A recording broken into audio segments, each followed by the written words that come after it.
بسم اللہ الرحمن الرحیم وبہ نستعین ان اللہ خیر ناصر و معین۔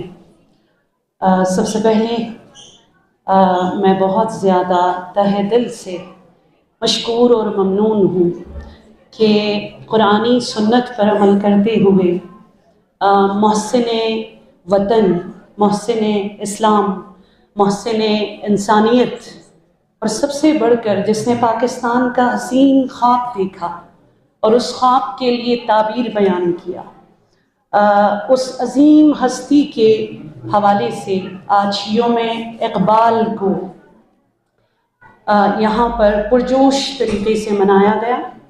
اور سیکنڈ، میں بہت زیادہ معذرت خواہ ہوں کہ میں پنچولیٹی کے ساتھ ٹائم پر یہاں پر حاضری نہیں دے سکی، ایک جگہ اور پروگرام تھا، اور آپ جیسے مفکرین اور آپ جیسے اساتذہ کے سامنے لب کشائی کرنا میرے لیے جسارت ہوگی۔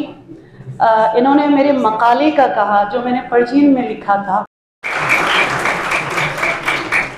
اقبال کے نگاہ میں عورت کا مقام اور عورت کے حقوق، لیکن یہاں وقت کے دامن میں گنجائش نہیں ہے۔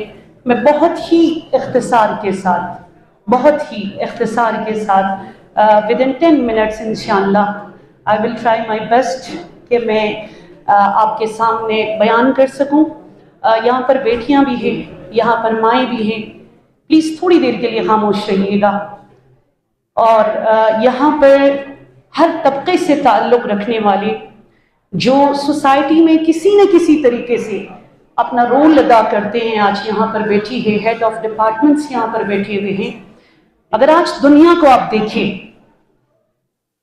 جس طرح میں دنیا میں گھومی ہوں 18 to 90 کنٹریز میں نے جس چیز کو دیکھا وہ یہ کہ آج کل دنیا میں 3 بڑے چیلنجز ہیں، مردوں کے لیے بھی عورتوں کے لیے بھی۔ میں علامہ اقبال پر لے جانا چاہ رہی ہوں۔ نمبر 1، ریلیجس آئیڈینٹی پر سب سے زیادہ حملہ ہوتا ہے، اور سیکنڈ، جینڈر آئیڈینٹی پر سب سے زیادہ حملہ کیا جاتا ہے، اور تھرڈ، فیملی آئیڈینٹی پر سب سے زیادہ حملے کیے جاتے ہیں۔ میرا جو ٹاپک ہے اقبال اور نسوانی افکار ہے۔ اب ان 3 اس ٹرائنگل میں اگر آپ دیکھ لیں، فیملی میں بھی خواتین ہیں، جینڈر میں بھی خواتین ہیں، اور ایک جواب آپ کو ملتا ہے بہت حسین، میری پیاری سسٹر نے اس کی طرف بھی اشارہ کیا، اور وہ کیا ہے؟ گرچہ میخواہی مسلمان زیستن، نیست ممکن جز بے قرآن زیستن۔ تمہارے پاس ایک چیز ہے، ولا رطب ولا یابس الا فی کتاب مبین۔ تمہیں ایجوکیشن چاہیے، قرآن سے جواب ملے گا۔ تمہیں رائٹس چاہیے، قرآن سے جواب ملے گا۔ تمہیں ڈیوٹیز کو جاننا ہے، قرآن سے جواب ملے گا۔ تمہیں امپاورمنٹ ہونا ہے، قرآن بخدا تمہیں وہ راستہ بھی دکھا دے گا۔ عورت کے حوالے سے علامہ اقبال کا جو نظریہ ہے بہت اختصار کے ساتھ، مطلب میں نے جب خودی کو پڑھا، رموز خودی میں علامہ اقبال نے ایک موازنہ کیا ہے مشرق اور مغرب کے ماحول کو، وہ بہت ہی خوبصورت، نہایت جامع اور بہت حسین انداز میں اس امتزاج کو انہوں نے بیان کیا ہے، جسے میں اگر بہت اختصار کے ساتھ آپ کو بتا دوں: حقوق نسواں، مقام نسواں، تعلیم نسواں، اہمیت نسواں، اور آپ کا یہ جو شعر ابھی زرینہ نے بھی یہاں پڑھا، وجود زن سے ہے زندگی کا سوز درون، اسی کے ساز سے ہے زندگی کا، وجود زن سے ہے تصویر کائنات میں رنگ، اسی کے ساز سے ہے زندگی کا سوز درون۔ مطلب اس شعر کو میں دیکھتی ہوں پاکستان میں کوئی پلیٹ فارم نہیں ہے جہاں پر یہ شعر نہیں پڑھا جاتا، ہر ٹائٹل کے لیے مطلب اس شعر کو جو ہے پڑھا جاتا ہے۔ بٹ وہ کہنا کیا جا رہا ہے؟ کبھی یہ کسی نے سوچا ہے کہ اس شعر میں علامہ اقبال کس چیز کی طرف اشارہ کر رہے ہیں؟ مرد کے ساز زندگی سے جو نغمے ٹوٹتے ہیں وہ عورت ہی کے طفیل ہے. عورت وہ مضراب ہے اقبال کی نظر میں جو مرد کے ساز حیات کے تاروں میں چھپے ہوئے گیتوں کو باہر نکال لاتی ہے. وہ اپنے ناز و انداز سے مرد کا اعتماد اور حوصلہ دوبالا کرتی ہے اور اس کی زندگی کو ایک نئی آب و تاب عطا کرتی ہے. یہ علامہ اقبال اس شعر میں خواتین کے مقام کو اس انداز میں بیان کرتے ہوئے پھر وہ حسین نظریہ کہ عورت کو اگر دیکھے وہ ایک مٹھی مٹی سے بنی ہوئی ہے نا، عورت ایک مٹھی مٹھی سے بنی ہوئی ہے، لیکن وہ آسمان کی بلندی پر چمکتی ہوئی سریا سے بھی بڑھ کر مقام رکھتی کہ ہر شرف ہے اس برج کا در مکنون.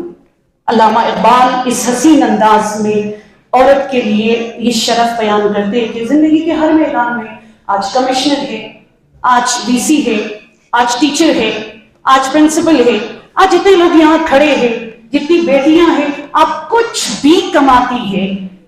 اقبال ایز اے سلوگن قرآن اور سنت پر عمل کرتے ہوئے کہہ رہے credit goes to your mother. آپ کی ماں کی کوکھ ایسی تھی جس نے آپ جیسے عظیم انسان کو جنم دیا. یہ عورت کا نظریہ ہے علامہ اقبال کا. اور رموز بے خودی میں آج ان بچیوں کو بہت خوشی ہوگی.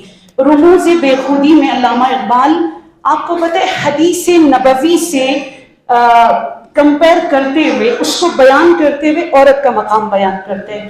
وہ جو رسول خدا سے پوچھا گیا یا رسول اللہ آپ رحمت للعالمین بن کر آئے، کیا پسند ہے؟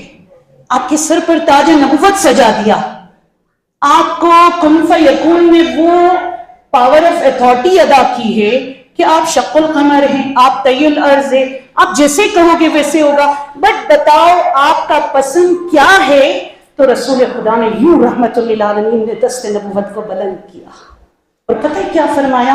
حببا الی من دنیا کو. تمہیں پتہ ہے تمہاری پوری دنیا سے مجھے 3 چیزیں بہت زیادہ پسند ہیں. ٹاپ آف دا لسٹ رسول خدا کی پسند کو آپ دیکھیے گا کہ رسول نے کیا فرمایا؟ حبب الی من دنیاکم النساء. عورت، ماں، بہن، بیٹی، اور اس کے بعد وقتی پاکیزہ خوشبو اور والصلاۃ اور نماز. اس فاؤنڈیشن اور اصول اور پرنسپل کو سمجھتے ہوئے اسرار خودی میں علامہ اقبال نے کیا حسین بیان کیا. ان کے نازک بر وجود کائنات، جس کے وجود نازنین پر پوری کائنات کو فخر ہے، وہ وجود نازنین کس چیز پر فخر کرتے ہیں؟ ذکر او فرمود پاکی و صلاۃ. اس نے عورت کو پاکیزگی اور نماز کے ساتھ بیان کرتے ہوئے فرمایا عورت وہ ذات ہے کہ مرد کی نماز کی قبولیت اگر ایمان اور معرفت کے حوالے سے عورت کے رائٹس اور حقوق اور عورت بھی اپنے ویلیوز اور حقوق کو جان کر اس کے ساتھ کھڑے رہے تو مہر تائید آپ کی عبادت پر ایک عورت کی رضایت لگا سکتی ہے. یہ وہ کلام ہے جو جناب علامہ اقبال نے عورت کے حوالے سے بیان کیا. بہرحال میں اسرار علم کی تاثیر سے زن ہوتی ہے نازن، کہتے ہیں اسی علم کو ارباب نظر موت. کہنا کیا چاہ رہے ہیں؟ اس پر بہت تنقید کیا گیا ہے کہ علامہ اقبال کہتے ہیں عورتوں کو ایجوکیشن میں بڑھنا نہیں چاہیے، عورتوں کو تعلیمی میدان میں حصہ نہیں لینا چاہیے. بخدا ایسا کچھ بھی نہیں ہے. میں سمجھتی ہوں، میں نے اپنے مقالے میں بہرحال پرشین میں یہ لکھا ہے کہ علامہ اقبال کے نظر میں ہر women movement is not feminist movement. Problem یہ ہے نا، ہم اس چیز کو کلیئرلی سمجھ نہیں سکتے. علامہ اقبال اس شعر میں کہہ رہے ہر woman movement is not feminist movement, اس لیے کہ فیمنسٹ کا خاص پوائنٹس ہیں، ان کے ایکسپیکٹیشن، ان کے خاص مؤلفات. وہ کہتے ہیں ہمیں ایکول رائٹ چاہیے کس چیز میں؟ ہر شعبے میں، اتھارٹی میں، پاور میں، پوزیشن میں، جاب میں، سیلری میں، ووٹنگ میں اور انہیریٹنس میں، سوشل سٹیٹس میں. بٹ علامہ اقبال اس کا جواب ایک حسین طریقے سے یوں دیتے ہیں کہ ان سب کا اگر پلیز آنکھیں کھول کر رموز اسرار بیداری اقبال کو پڑھ کر دیکھیں گے تو فیملی انسٹیٹیوشن کو نابود ہوتے یہ دنیا آج دیکھنا چاہتے ہیں. لہٰذا اسلام نے علامہ اقبال کے شعراء کی روشنی میں رائٹ آف آنرشپ عورت کو دیا ہے. علامہ اقبال کے خودی میں جگہ جگہ آپ کو نظر آتا ہے وہ جو تصور تھا ویسٹرن کنٹریز میں، شاید بہت ساروں نے سنا ہوگا بیبی بومرز کا، ہے نا، ایک تصور ہے بیبی بومرز کا کہ خواتین کو صرف ایک پروجیکشن یونٹ کی طرح استعمال کیا جاتا ہے.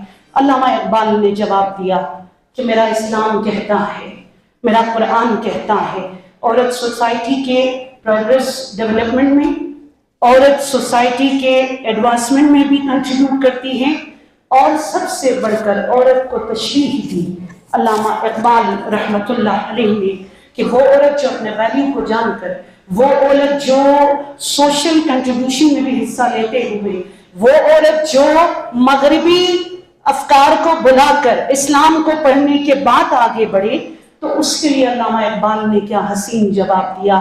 نیک اگر بینی امت رحمتس ز ان کے اورا با نبوت نسبتس شفقت او شفقت پیغمبرس سیرت اقوام را صورت گرس. مطلب علامہ اقبال کہہ رہے مردوں آنکھیں کھولو تو غور سے دیکھیں تو تمہیں نظر آئے گا تمہاری ماں، تمہاری بیوی، تمہاری بہن، تمہاری بیٹی سراپا رحمت ہے. اور علامہ اقبال نے کہا ماں اقوام کے اخلاق اور سیرت کی مصور ہے اور ہماری تقریب ہوتی ہے. ماں اور عورت کا کردار علامہ اقبال نے نبوت کا تسلسل قرار دیا اور فرمایا نبوت کے کام میں بعد محمد اگر کوئی پارٹنر ہے تو وہ اقبال کے نگاہ میں علامہ اقبال ہے. میرے لیے یہاں پر لکھ کر آیا ہے کہ وقت کے دامن میں گنجائش نہیں ہے، بٹ ایام فاطمیہ ہے، صرف ایک جملہ کہ علامہ اقبال ایک مرد ہوتے ہوئے پلیز پراؤڈلی دنیا کو بتائیے گا ہمارے ہاں عورت کا مقام اتنا بلند ہے کہ شاعر مشرق زمین جسے شعراء کا پیغمبر کہا جاتا ہے، اس نے شاعری کے پرچم کو للکار کے اس نے کہا کہ رشتے آئین حق زنجیر پھاس. مطلب کہنا کیا چاہ رہے؟ اگر مجھے شریعت کے حدود کا خیال نہ ہوتا، تم ویمن رائٹس کی بات کرتے ہو، تم ویمن امپاورمنٹ کی بات کرتے ہو، تم ایکویلٹی کی بات کرتے ہو، تم جنڈر گیپ کو ختم کرنے کی بات کرتے ہو. خود سے پوچھو آج سے 1400 سال پہلے یہ نبی کا نعرہ، اہل بیت کا نعرہ، تابعین کا نعرہ، صحابہ کا نعرہ، اور آج میرا نعرہ امت مسلمہ کی طرف سے یہ ہے کہ رشتے آئین حق زنجیر پاس سے فرمان جناب مصطفیٰ. اگر مجھے شریعت کے حدود کا خیال نہ ہوتا تو لوگ کعبے کو سجدہ کرتے اور میں فاطمہ کی قبر کو طواف کرتا رہتا. مطلب اس کے لیے ایک فاطمہ عورت ہونے کے باوجود وہ مقام کہ ورنہ گرد تربت اشکردی دمی سجدہا برخاک او پاشی دمی. فرمان نبی کا مجھے پاس ہے اور توحید کے عقیدے کا مجھے پاس ہے، بڑا ساری زندگی عمر بھر آپ کی قبر کے گرد طواف کرتا اور میرا ایک ہی کام ہوتا کہ میں تربت پاک زہرا کا طواف کرتا رہوں. بطول باش و پنہان شو عظیم عصر کے دراموش شبیری میری. آج بھی آپ حسین کی پرورش کر سکتے ہو اگر آپ قرآن اور سنت نبوی کو فراموش کیے بنا ان پرنسپل کو اپنا کر ہر شعبے میں آپ آگے بڑھیے. میں برازیل گئی تو وہاں پر مجھے اتفاق سے ایک یونیورسٹی میں وہ لوگ لے کر گئے لیکچر دینے کے لیے، تو وہاں ایک خاتون آئی. اس خاتون نے مجھے کہا کہ خانم میں اگر کنورٹڈ ہوں تو مجھے کس سے کنورٹ کیے؟ آپ بلیو کریں گے وہ کہنے لگی کہ میں تو اقبال نامی کسی شخص کو جانتا بھی نہیں تھا، مجھے صرف اور صرف یونیورسٹی میں ایک اردو اسپیکنگ انڈین اسٹوڈنٹ نے مجھے کہا کہ دیکھو تمہارا گمشدہ مجھے لگتا ہے اقبال کے خوبی کے اسرار میں تمہیں ملے گا، اور اسی لیے میں نے اردو کو سیکھا، اسی لیے میں نے انگلش کو پڑھا، اسی لیے میں نے پرشین کو پڑھا، اسرار اور رموز خوبی اقبال کو پڑھ کر مجھے اپنا گمشدہ ملا، میں نے خود کو پا لیا، مجھے اسلام جیسی بلیسنگ سے پروردگار عالم نے نوازا۔ آج بھی ہمارے ہاں بالائے طاق سجا کر رکھا جاتا ہے۔ آئی ہوپ کہ انشاءاللہ علامہ اقبال کے افکار، علامہ اقبال کے اثار، علامہ اقبال کے نظریے کو صرف ایک دن کے حد تک منا کر اس کو اس کا حق ادا کرنے کا تصور نہ کیا جائے۔ سال میں کئی بار علامہ اقبال کے نظریات کو سیاسی حوالے سے، عورتوں کے حوالے سے، تربیت کے حوالے سے، اسپیشلی امت مسلمہ کے حوالے سے، اور جن چیلنجز کا آج امت مسلمہ سامنا کر رہے ان کا سلوشن اگر اقبال کے نظریات سے نکالنے کی کوشش کی جائے، میری ریکویسٹ ہوگی علامہ اقبال اوپن یونیورسٹی سے اس حوالے سے آپ ایسے کمپٹیشن رکھ لیں جس سے شعور اقبال کو پڑھ کر شعوری ترقی ہمارے جوانوں میں ہمیں دیکھنے کو ملے انشاءاللہ۔ ایک مرتبہ پھر میں بہت بہت شکریہ ادا کرنا چاہوں گی، اور میری دعا ہوگی پروردگار ہم سب کو ایسے عظیم، میں سمجھتی ہوں فقہا بھی ہے، شعراء بھی ہے، اور اسکالر بھی ہے، ایک آئینہ ہے جس کے اندر آپ کو اسلام کھل کر نظر آتا ہے، ان کو سمجھنے کی، ان کو پرکھنے کی، ان کی سیرت پر چلنے کی توفیق عطا فرما دے، اور ان کے درجات میں بلندی عطا فرما دے۔ رسول اور آل رسول کے ساتھ علامہ اقبال مصور پاکستان کو محشور فرما دے۔ میری خاص دعا ہوگی آج جنت الفردوس میں رسول خدا کا مہمان علامہ اقبال اور پاکستان کو بننے میں جس نے رول ادا کیا ہے، محسنین پاکستان کو شامل فرما دے انشاءاللہ۔ والسلام علیکم ورحمۃ اللہ وبرکاتہ۔ بہت شکریہ۔